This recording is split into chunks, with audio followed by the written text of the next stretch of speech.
Thank you for standing by. This is the conference operator.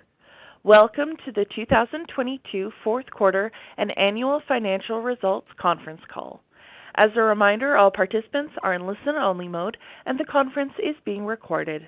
After the presentation, there'll be an opportunity to ask questions. To join the question queue, you may press star, then one on your telephone keypad. Should you need assistance during the conference call, you may signal an operator by pressing star and zero. I would now like to turn the conference over to David Medlik, President. Please go ahead. Thank you, operator, and thanks everyone for attending K92 Mining's fourth quarter and 2022 annual results conference call. We hope you and your families are doing well. In addition to myself, we have on the line John Lewis, Chief Executive Officer and Director, and Justin Blanchard, Chief Financial Officer. I would also like to remind everyone that after the remarks from management, the call will be followed by a Q&A session. As we will be making forward-looking statements during the call, please refer to the cautionary notes and risk disclosure in our MD&A and slide 2 of the webcast presentation. Also, please bear in mind that all dollar amounts mentioned in the conference call are in United States dollars unless otherwise noted. Now, I'll turn it over to John to provide you with an overview. Well, thank you, David, and welcome everyone. I think before we start the formal review of results, I need to start by recording on behalf of everyone at K92 that it is with profound sadness that we record the recent passing of our chairman and friend, Tookie Angus. Tookie was a deeply respected business advisor to the mining industry and an admired leader and a mentor to many. Within K92, he was a big part of our success. He'd been chairman since the inception of the company and its acquisition of the K92 project in 2015. He was an extraordinary director and chairman, very much a team player, bringing an incredible wealth of experience and, of course, that sense of humor and charm. Tookie also had a strong passion for philanthropy and helping others, which was evident in so many things that he did and all of his actions. His contributions to the mining industry were far-reaching. He'll be missed, long remembered by us all, and we extend our condolences to his family.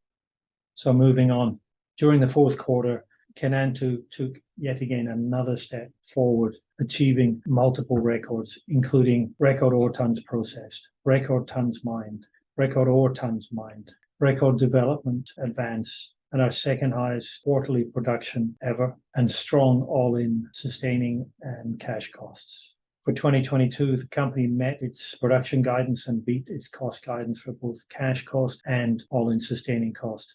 In the fourth quarter, we delivered multiple growth catalysts, including the 10-year extension of the mining lease, the approval of Stage 3 and Stage 4 expansion development by K92's board of directors, and some very exciting drill results within the Kora South and Judd South vein systems, which I'll discuss later in the presentation. On the safety front, we recorded no lost time injuries for the fourth quarter, and we're proud to continue to operate with one of the best safety records in the Australasia region, with a strong focus on occupational health and safety and continuously improving our safety systems. On the ESG front, I'm pleased to announce that K92 was the recipient of the award for Outstanding Women's Contribution in the Resource Sector at the Papua New Guinea Mining and Petroleum Investment Conference in Sydney in early December. The award was in recognition of our adult literacy program. We started in 2019 with just 8 students and have now graduated over 200, with 90% of those being women. The support for this program has been simply outstanding, and we're expanding even further this year. Beyond our literacy program, we provide business and training, skill training, and are really pleased to see how new businesses in our community are being created as a result of this. And while in Papua New Guinea in February, with our VP of Government Community Affairs, Philip Samar, and local director, Daisy Taylor, we awarded the scholarships for the 2023 Mining Tertiary Program. Now, each recipient was presented with a medal honoring senior Papua New Guinean leaders within K92. This program annually awards students in their third year of study in the fields of mining, metallurgy, and geology. In 2022, the program was extended to include women in mining. The right image shows this year's recipient, Vanessa Tant. The scholarships cover all tuition, accommodation, and other costs for the final year, as well as a living allowance. In addition, all recipients will be provided with entry into our 2-year graduate training program following the hopefully successful completion of their studies. I'd like to offer my congratulations to this year's recipients.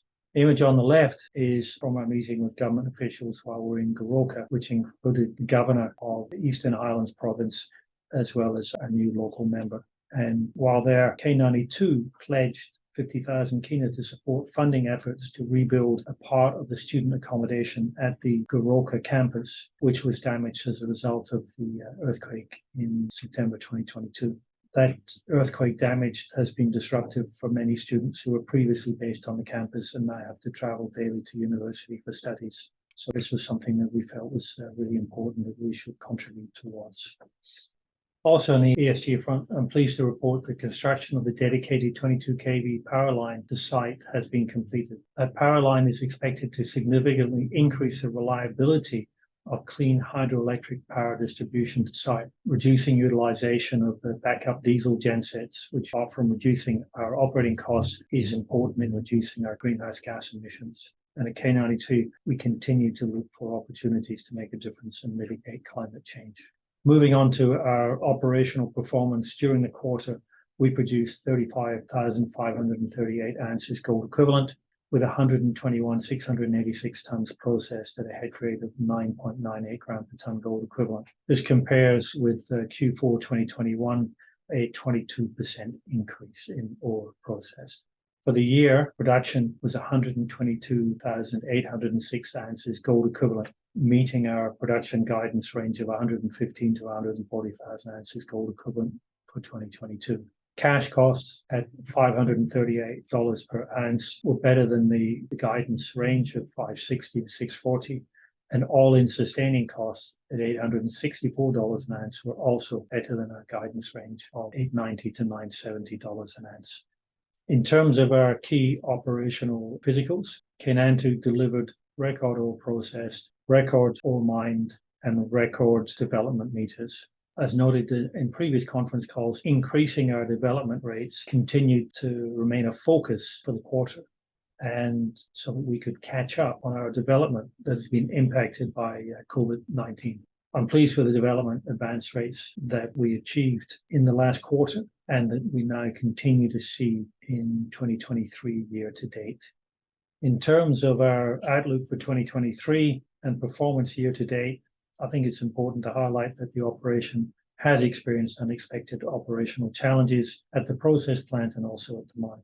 In late February, we press released that the process plant had experienced 8 days of combined downtime in February due to a mill trunnion bearing failure and also an electrical fire in the cable tray. I'm pleased to report that after completing the maintenance and repairs, the process plant has performed very strongly, sequentially setting daily records, as you can see in the chart there, with the latest record being 1,815 tons processed on March 11th. To put that into perspective, Stage 2A expansion process plant design throughput is 1,370 tons per day.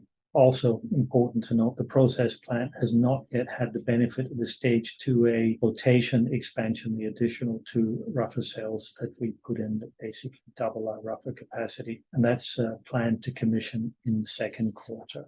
At the underground mine, in the second half of the quarter, we also encountered more challenging ground conditions than expected, which slowed down our mining rate and limited access to some of our higher grade areas. While this is generally not a serious problem for the operation because we can source additional ore tons from other mining areas. However, due to development rates being below budget for several quarters during COVID-19, as shown previously on the operating physicals, we don't have sufficient backup areas, so we've had to supplement mill feed from some of our lower grade stockpiles. As a result, we do expect the first quarter to be notably below budget, the second quarter potentially moderately below budget. 2023 production will still, however, be within the guidance range that we've provided. I think it's important to highlight there have been several positive developments underway to improve our operating flexibility in the near term. Firstly, recent development rates, as we've shown, are performing well, with records set in Q4 and strong development advance year to date. Development is obviously a leading indicator for operational flexibility, and we expect to start benefiting from the strong advance rates near term, with 2 new sub-levels currently being established. Secondly, multiple pieces of new equipment have recently arrived and more is on the way. New equipment is both replacing the less productive equipment and also increasing the size of our fleet. Thirdly, during the second half of the year, we'll be accessing the ore body at depth from the twin incline, opening up an entirely new mining front, which is serviced by a large twin incline. All of these points, in addition to the process plant that is performing strongly, position the company for a strong second half of 2023. And of course, our budget showed that we'd be mining higher grades in the second half of the year as well. So we were expecting a significantly higher second half of the year. I'll now turn it over to our Chief Financial Officer, Justin Blanchet, to discuss the financial results for the third quarter. Thank you, John, and hello, everyone. During the fourth quarter, we had revenue of $62 million, a 15% increase from prior year. We sold 35,212 gold ounces at an average realized selling price of $1,652 compared to 30,068 ounces at an average realized selling price of $1,707 in the prior year. As of December 31st, 2022, there was 3,612 gold ounces in inventory, including both concentrate and doré, a decrease of 3,183 gold ounces when compared to September 30th due to timing of sales. During the year, we had revenue of $188.2 million, a 22% increase from the prior year. We sold 110,654 gold ounces at an average realized selling price of $1,711 compared to 92,560 ounces at an average realized selling price of $1,724 in the prior year. Q4 2022 cost of sales was $29.8 million compared to $21.3 million in the prior year, or $23.2 million compared to $15.9 million when you exclude non-cash items. Cost of sales increased primarily as a result of costs associated with the operation of the Stage 2 expansion. As a result, operational activity has increased from 99,713 tons in Q4 2021 to 121,686 tons in Q4 2022. For the year, cost of sales was $96.3 million compared to $83.3 million in the prior year, or $74.7 million compared to $63.3 million, including non-cash items, an increase of 18%. The successful ramp-up of the Stage 2 expansion has allowed the company to achieve better economies of scale and lower unit costs, with total ore processed increasing 33% from 336,221 tons in 2021 to 448,087 tons in 2022. Q4 2022 cash flow from operating activities before changes in working capital was $26.6 million compared to $24.3 million in the prior year. For the year, cash flow from operating activities before changes in working capital was $72.5 million compared to $59.8 million in 2021. As of December 31st, 2022, we had $109.9 million in cash and cash equivalents, while spending $42.4 million in expansion capital for the year and having our strongest working capital balance to date of $125.2 million. The company also has no debt on the balance sheet. As John mentioned, during the fourth quarter, the K92 gold operations produced 31,204 ounces of gold, 1,827,085 pounds of copper, and 40,517 ounces of silver, or 35,538 ounces of gold equivalent. We sold 35,212 gold ounces, 1,923,116 pounds of copper, and 44,828 ounces of silver. We incurred a cash cost of $512 and an all-in sustaining cost of $870 per gold ounce, which is significantly below our realized selling price of $1,652 per ounce. During the year, the K92 gold operations produced 107,546 ounces of gold, 6,247,950 pounds of copper, and 126,043 ounces of silver, or 122,806 ounces of gold equivalent. We sold 110,654 ounces of gold, 6,072,879 pounds of copper, and 125,155 ounces of silver. We incurred a cash cost of $538 and an all-in sustaining cost of $864 per ounce of gold for the year, well below our realized gold selling price of $1,711 per ounce. Our 2022 cash cost per ounce of gold decreased to $538 from $614 in 2021. The decrease in cash costs was primarily due to the successful ramp-up of the expansion, allowing the company to achieve better economies of scale, and a 20% increase in gold ounces sold from 92,560 in 2021 to 110,654 in 2022. It's important to note that after commissioning the Stage 2 plant expansion in late third quarter 2021, we have seen a significant compression in our total unit cost per ton processed. We continue to see downward pressure on costs via economies of scale as operations ramp up. I will now turn the call back to John to continue with the rest of the presentation. Thank you, Justin. For the exploration and growth section of the conference call, let's begin with a major milestone that occurred on December the 6th at the PNG Mining and Petroleum Investment Conference, where the Honourable Sir Ano Pala, Minister for Mining for Papua New Guinea, announced a 10-year extension to our mining lease to June 2034. The extension was granted well ahead of the renewal date, so effectively it's almost 12 years from when the renewal was signed. And we believe that speaks volumes for the support for the operation from our various stakeholders, including quite clearly the government. Concurrent with that announcement, the Board of Directors of K92 approved the Stage 3 and Stage 4 expansions, with the plan being very much to transform K92 into one of the industry's next great mines. So our K92 mine strategy growth pipeline has now been updated to reflect this milestone, with Stage 3 now underway, Stage 4 approved. The tender process is well advanced for the various elements of the expansion, and we're pleased, I think, with the interest that we're seeing from many contractors and engineering firms. Regarding Stage 2A, commissioning of the float tanks is planned for the second quarter, with the installation of the two rougher cells, which will pretty much double our flotation capacity, well advanced, as you can see in the image here. Upon its completion, we expect to not only boost recoveries, but also potentially throughput. I'm also pleased to report we've recently received several key pieces of equipment on site, including new jumbo, shown in the image to the left, and a new long-haul rig, which just arrived a few days ago on the right.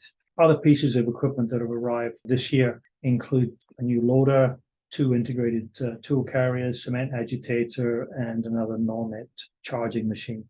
Most of that equipment was planned to arrive last year, but delayed due to the global supply chain issues, which we've all, I think, experienced. We're certainly excited to have the equipment on site now. We're looking forward to benefiting from the greater productivity and also from that expanded fleet. On the twin incline, the furthest incline has now advanced 2,115 meters as of the end of February. The performance of the development crew has been very strong, and during 2022, the twin incline development was around 50% better than budget. From the twin incline, we plan to commence drilling Kora Deeps and Judd Deeps towards the end of next quarter or early in the following quarter. And they obviously are highly prospective exploration targets within the mining lease. Later this year, we also plan to commence the first mining of the lower portion of the core resource from that twin incline. That's expected to provide a significant boost to our operational flexibility with a new mining front established at depth.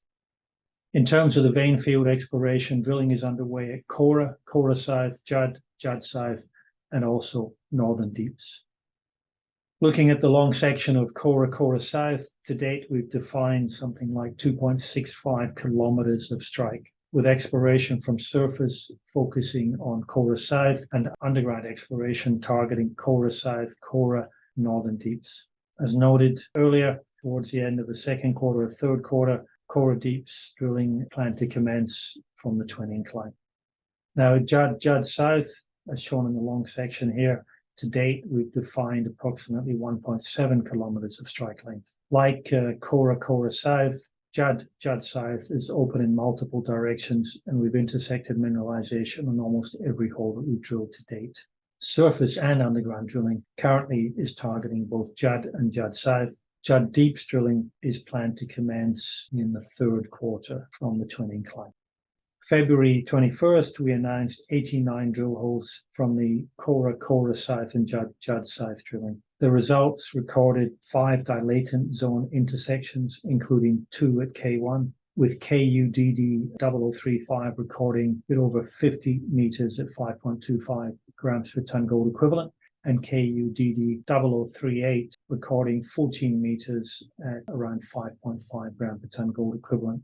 That's particularly significant as it's the first dilatant zone intersections recorded around K1. Drilling results at K1 also included KMDD 0504, which had 6.1 meters at 88.4 gram per ton gold equivalent, our highest grade result in that particular release. At K2, we also intersected dilatant zone mineralization in hole KUDD 0033, which had 27.9 meters at just under 10.5 grams per ton gold equivalent. And that was located approximately 100 meters up dip from the previously reported hole of KUDD 0002, which had an intersection of 35.9 meters at 5.98 grams per ton gold equivalent. K2 also delivered numerous high-grade results as shown on the slide there.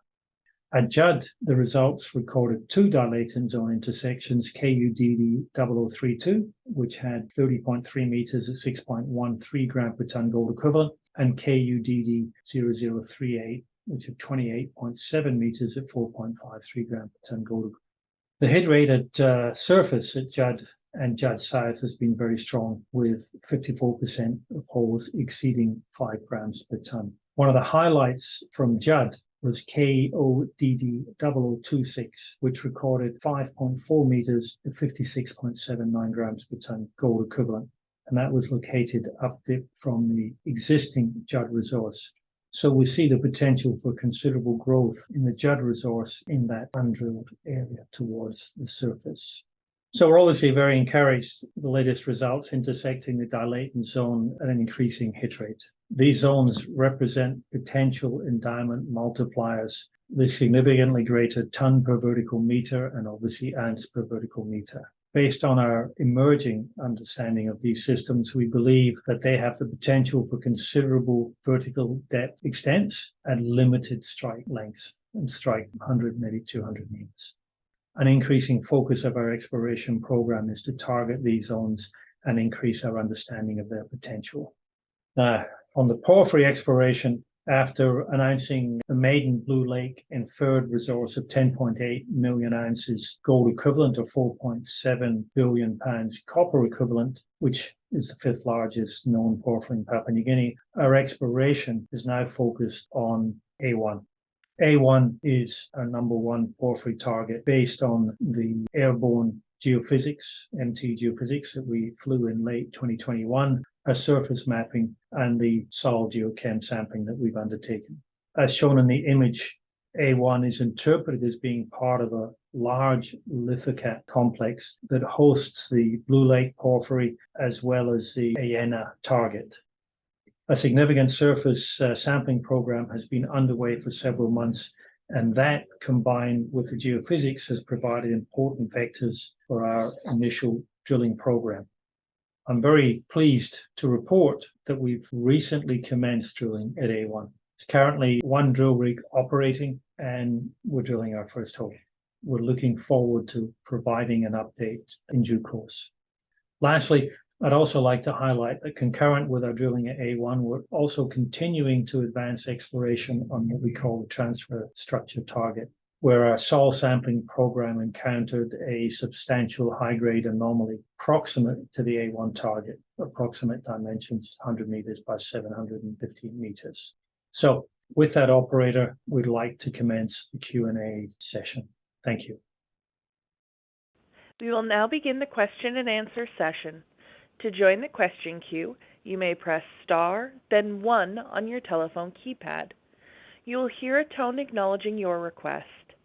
If you are using a speakerphone, please pick up your handset before pressing any keys. To withdraw your question, please press star, then 2.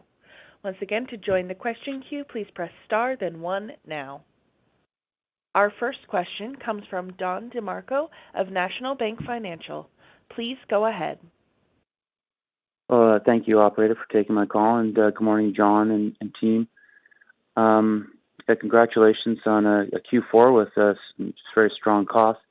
I think I'll start off my questions though with regarding the challenging ground conditions. You mentioned, John, that had the mine been more developed, you could have drawn from other stopes and mitigated any impacts, and maybe this would be a non-event. Do you have confidence that the challenging conditions are localized and not more extensive or pervasive?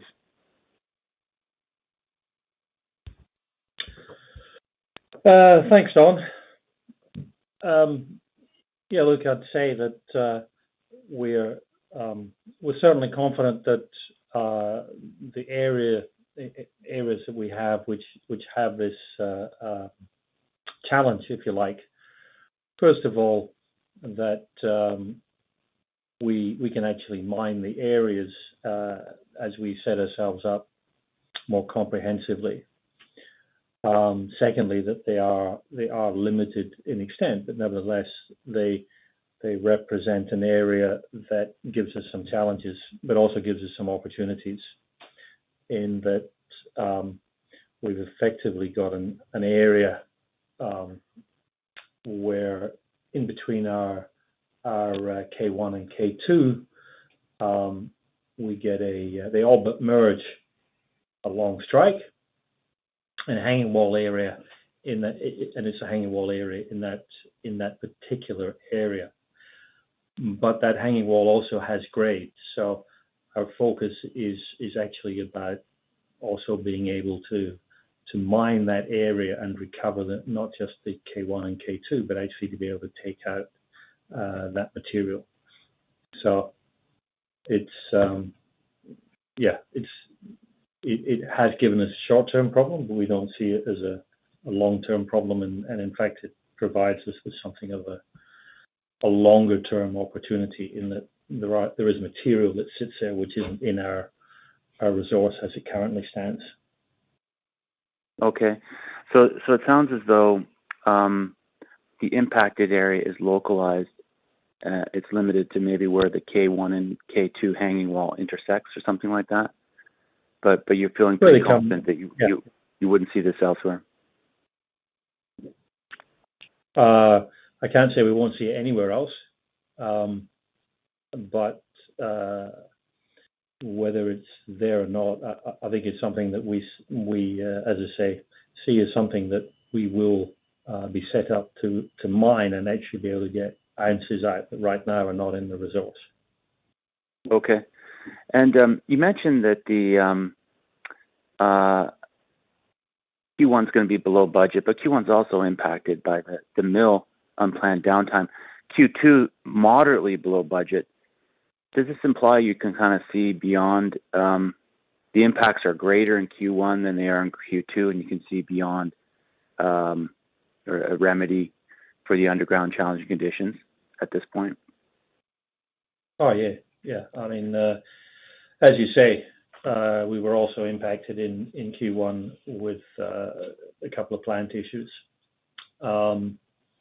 and you know the reality is, if you look at the fourth quarter was our best development quarter ever, and we see that being similar sort of numbers in the first quarter this year, and we're certainly expecting to see the numbers actually go up this year. So our development meters are increasing as we've brought in more equipment. Last year and the year before, we're both behind budget in terms of development meters, which in part was COVID and in part was delays in arrival of equipment, which I think the whole industry has seen. We've certainly caught up on the equipment that was on order, and you've seen a few photos there in the presentation of all that nice new gear arriving. So we're actually seeing ourselves increase our flexibility underground, even though we're ramping up production, actually increasing our flexibility underground because we are increasing our development meters. And then, as I mentioned, we've also got the twin incline actually coming in to the bottom end of our resource, and hopefully it's the bottom end right now, but with the drilling that goes on from down there, it'll be extending at depth. And that actually gives us a whole new area, which we open up, and therefore you get a big step up, in fact, in your flexibility for the underground mine. Okay.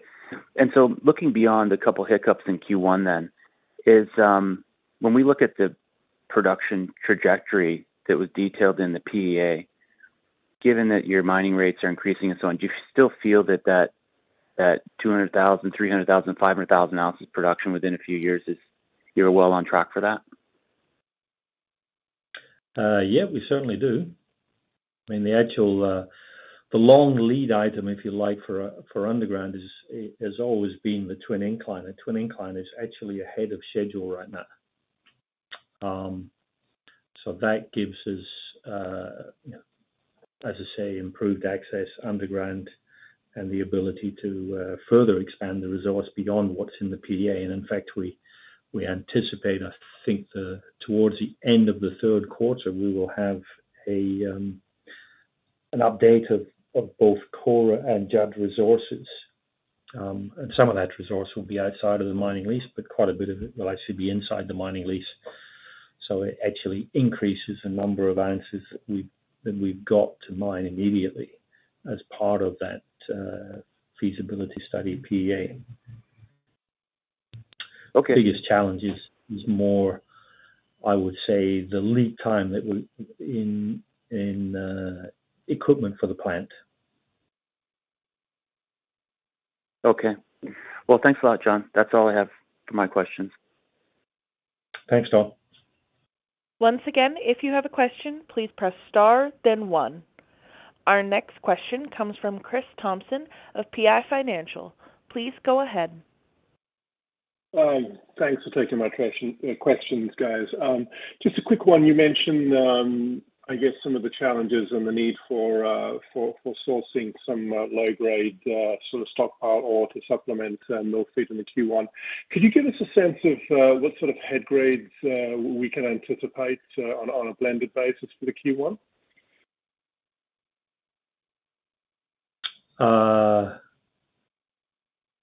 What sort of head grades?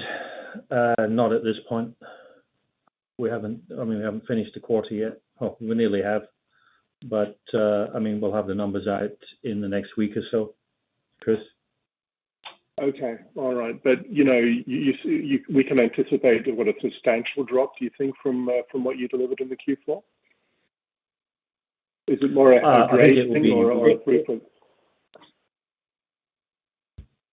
It's primarily grade rather than tons. We're obviously down a bit on tons in what we process because we did drop 8 days in the plant. Right. But it'll be more driven by grade than tons. Okay. All right. Thanks, John. And then just a quick one, just curious actually. Could you give a sense of the copper grades? Obviously, can we expect a step up in copper grade through the mill? And obviously with the commissioning of the expansion of the plant, new flotation and that.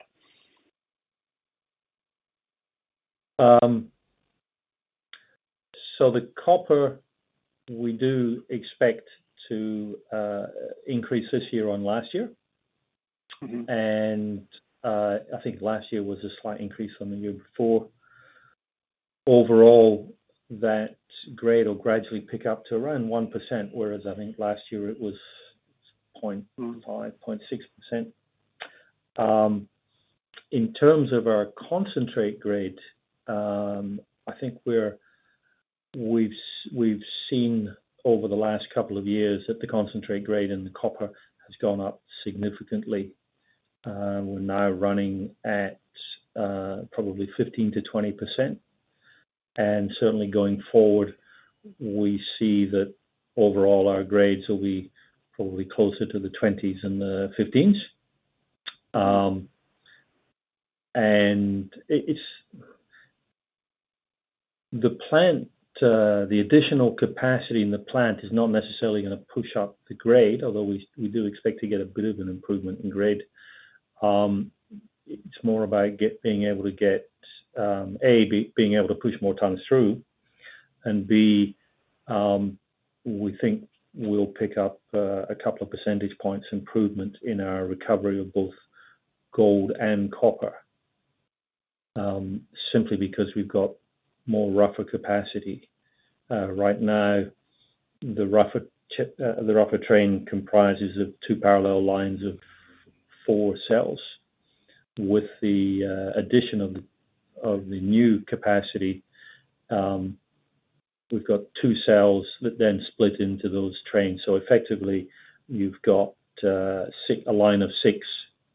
And it allows us to modify the last rougher to actually be a scavenger, which is not something we've ever had, which of course allows you to push up your recovery without compromising your final grade. Great, thanks, John. And I guess my final question, I know. Yeah, apologies. I know that Justin was talking a little bit about some of the costs coming down on a unit cost basis. So do you think that, I guess, can you give us a little, maybe sort of unpack that a little bit, the components of that cost reduction?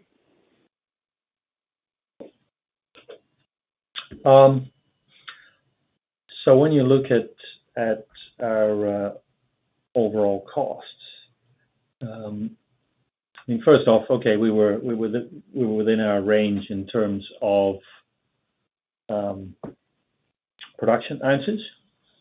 In terms of the all-in sustaining costs, the reality is with the late delivery of some of our equipment, we didn't spend everything. We didn't spend all of the capital that we intended to, and so we were in a situation where, plus of course, our development meters were behind where we had budgeted last year.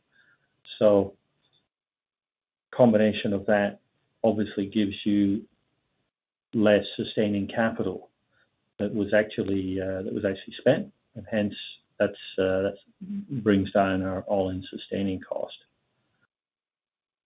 In terms of cash costs, we built into that some, for instance, ramp up in our labor, and we didn't ramp up as quite as much as we allowed for. So our labor costs were a little bit less, and I think some of the costs that we anticipated coming through in terms of increases, which all of the industry have seen, some of those didn't come through as much as we anticipated. So we got some benefit. We got some benefit as well from that. So and a few improvements. Unit rates came down because we actually mined more tons than ever before, number one, but also we mined more tons than budget. So our I think importantly in some ways for us, our costs in terms of tons mined were actually down as well, which of course is important from an operating perspective. Great. And then I guess finally, very, very quickly, John, I know labor availability in the past has been a bit of an issue, more so because of COVID, I guess, and expat availability. Where do you stand now? Can you maybe comment on availability on a forward-looking basis?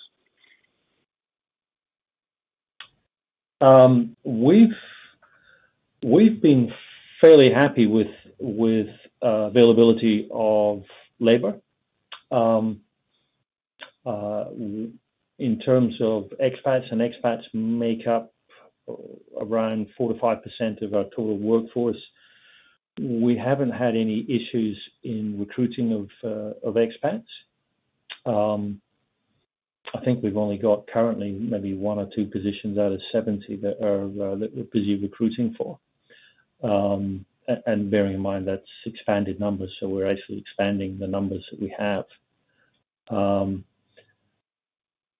So although Australia is reported to have quite tight numbers, what we're finding is that pool that we use, which of course are Australian mining professionals who actually work offshore, and that is it's a subset, if you like, and it's a quite distinct pool. We're actually finding there's good availability in that area. In part, I think because areas like West Africa are less attractive because you've got longer rosters.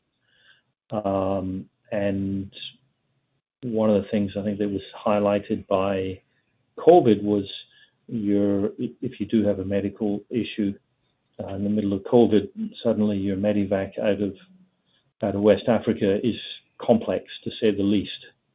Whereas if you're where we are in Papua New Guinea, you jump on a plane literally from where we are, and 2 hours later you're in Cairns. That also means that we run shorter rosters, so they're more family friendly, and people look at those things when they're looking at where they're going to work. So we've actually found that's pretty good.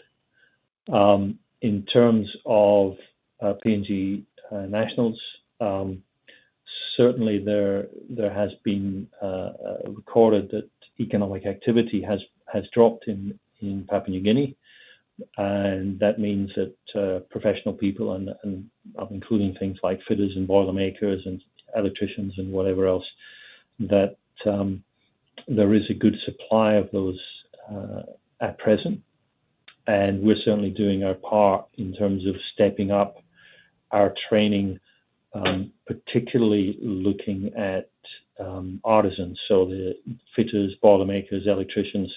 They, to us, are pretty key in our business going forward, and so we've been expanding our training facilities and our capacity, so that we're actually taking on apprentices and bringing apprentices through the whole system.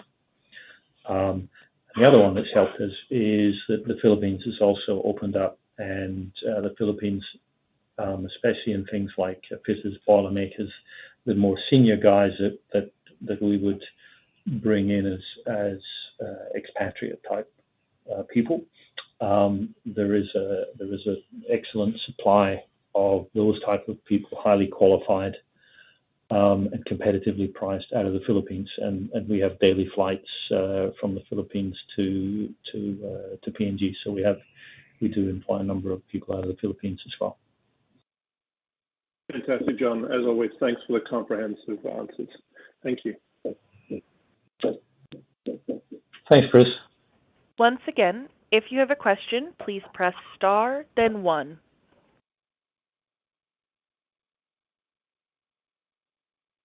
This concludes the question and answer session. Pardon me, we do have another question from Ralph Profiti of 8 Capital. Please go ahead. Thanks, team. Thanks, operator. Sorry about the delay there. John, can you give us some indications on the holdback of giving the growth capex? Is there particular procurement items that are still kind of in the queue that you're waiting for clarity on? Just wondering what the timing is, and perhaps what are some of the key items that we're still waiting for? Okay, thanks, Ralph. So we've actually been out in tender for all the major long lead items on the plant, which is the major part, obviously, and lead time for the whole project. We've got all those tenders in, and we're in the process of awarding the contracts for those and putting the orders in. The contract for the actual construction of the plant and the paste fill, we're finalizing that over the next month to 2 months. So we'll have those contracts in place. And, when you look at the overall capital, those are the main items. So that's the main part of our capital. So we've got most of our capital tied down as to cost and all the rest of it. But there are still a few items that we're trying to finalize. And it's also about the timing that we're actually going to be paying for those things. So hence, it's about deliveries and about how long we actually take to get some of that equipment, when it's going to be arriving, and therefore what our payment schedule looks like. Right. So it's a two-year project. Overall, the capital, we are very comfortable with where we sit in terms of our estimation. The issue is what comes in where. Okay, understood. And if I can just come back to the impacts of the ground conditions in Q1 and Q2, can you maybe sort of put that in the context of the impact to some of your dilution estimates and design, and how that could be impacting dilution on this temporary basis as you work through these intersecting zones of K1 and K2?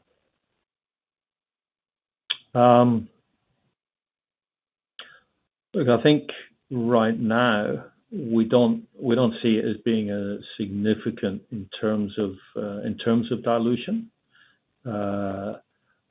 Overall, in certain areas, we may pick up additional 5 or 10% dilution than we've allowed. But I couldn't honestly say that it will be 5 or 10%. In some areas, maybe nothing at all. So a potential of 5 or 10% in given areas. That's probably about where it sits right now, from the perspective of, quite frankly, ounces and all the rest of it. With the commissioning of the additional rougher capacity and whatever else, right now we believe we can probably get an extra 10% out of our plant, and you can see from some of the daily numbers that we've shown there. We certainly appear to be able to get 10% and more on a daily basis. It's a question of whether you can keep that sustained over a longer term. Certainly our met guys believe that they can. So we'll probably have the mill chasing the mine for part of this year before the mine get back on top again, and then they'll be giving our met guys shit about how come you're not treating all of our material. Gotcha. Thanks, John. Those are very helpful answers. Appreciate it. Okay. Thanks, Ralph. Our next question comes from Alex Taranto of Stifel. Please go ahead. Yeah, hi everybody, and my question is ideally timed to your last comments there, John. So, two questions really for me. So, on your underground development, how many meters are needed to get you back on track to have that flexibility that you need to avoid relying on stockpile? I know your development rates have been picking up, and Q4 was record. But given you were behind, I mean, how far behind were you, and how much do you need to catch up this year? 1,364.5 meters, I think, is the amount. I just need to confirm the actual detail. Now, Alex, it's certainly, if you look over the last year, about 1,000 meters, a bit over 1,000 meters behind where we want to be. And by the end of this, and the budget that we've set up for this year gets us back on track. And we've got our additional equipment in. We've got more equipment on order. We rely for that to take longer than we've been told it'll take. So the budget we have for this year basically gets us back on track, and I think by the end of the year we're looking to be up at around 1,000 meters a month, whereas currently, we're around about the 750 meters a month. Okay, no, that makes sense. Perfect. And then, related question, and this goes to your comments that you just made to Ralph there about, mine versus the mill. I mean, it's great to see the mill hitting some lofty throughput numbers, 1,800 tons a day. But, what do you think? I mean, obviously, this first part of the year is a bit different, but come the second half of the year, what do you think a sustainable mining rate could be? I mean, obviously, it's going to increase over the coming years as you do phase 3 and phase 4. But I guess my question is, your guidance is 120 to 140,000 ounces. What opportunities do we have to have the second half this year make up some of potential losses in the first part? Okay, well, there's two things. Obviously, there's grade and there's throughput. Grade-wise, second half of the year in our mine plant has significantly higher grade than the first half of the year. So it's anticipated that second half of the year would be higher than the first half of the year. Basically the same as it was last year. So first off, grade will pick up in the second half of the year. The second point, overall, we've assumed in the budget, or we've budgeted, not assumed, budgeted that we are pretty flat in terms of throughput, i.e. we're doing around about 125,000 tons a quarter. We certainly think there's the potential to see in the second, third, and not so much in the second, but more in the third and fourth quarters, that in fact we can do better than 125,000 tons. And that will be about the mining. We actually think from a plant perspective, as I said, we've probably got an extra 10% that we can get through. So personally, I'll be disappointed if we can't get at least 130,000 tons per quarter in the third and fourth quarter, which is an extra 5% or thereabouts through the plant. And obviously, to get it through the plant, you've got to be able to mine it as well. So there is definitely potential. Is there potential to go beyond there? Well, talk to a couple of our Mets, and they'll tell you they can do better. We'll see on that one.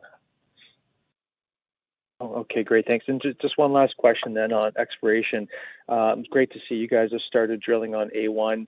Can you maybe just give me a little bit more details on the plan there? So first assay is probably, I guess, June or so that you guys, or later in May or June, you get back. And how many holes or meters you guys have planned at A1 for this year?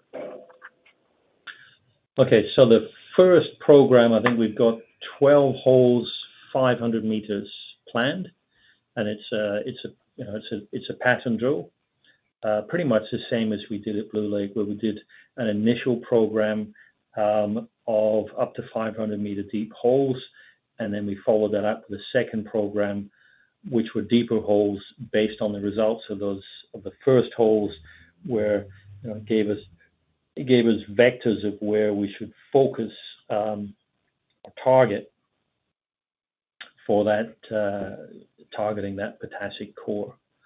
And we're looking to do the same sort of thing at A1. So we're not going to immediately hit it with 1,000 meter deep holes or whatever. We're looking at that initial pattern, as I say, of 12 off 500 meter holes. That'll be really through second quarter, third quarter. We expect to have that completed in the third quarter. Obviously, it will be pulling all the results in. And again, same as we did at Blue Lake, we've got a couple of consultants that we use as well, because, as you're aware, Alex, it's not just about, what did you get in terms of grades, assays of copper, gold, whatever. It's also about what are you seeing in alteration, what are you seeing in your mineral assemblages, et cetera, and using all of that information to help us target those where we want to be drilling in that second program of drilling. So hopefully that answers your question. Yeah, no, that's great. Thank you.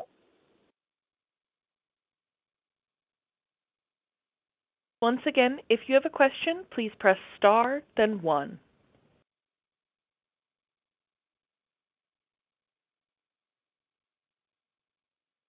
This concludes the question and answer session.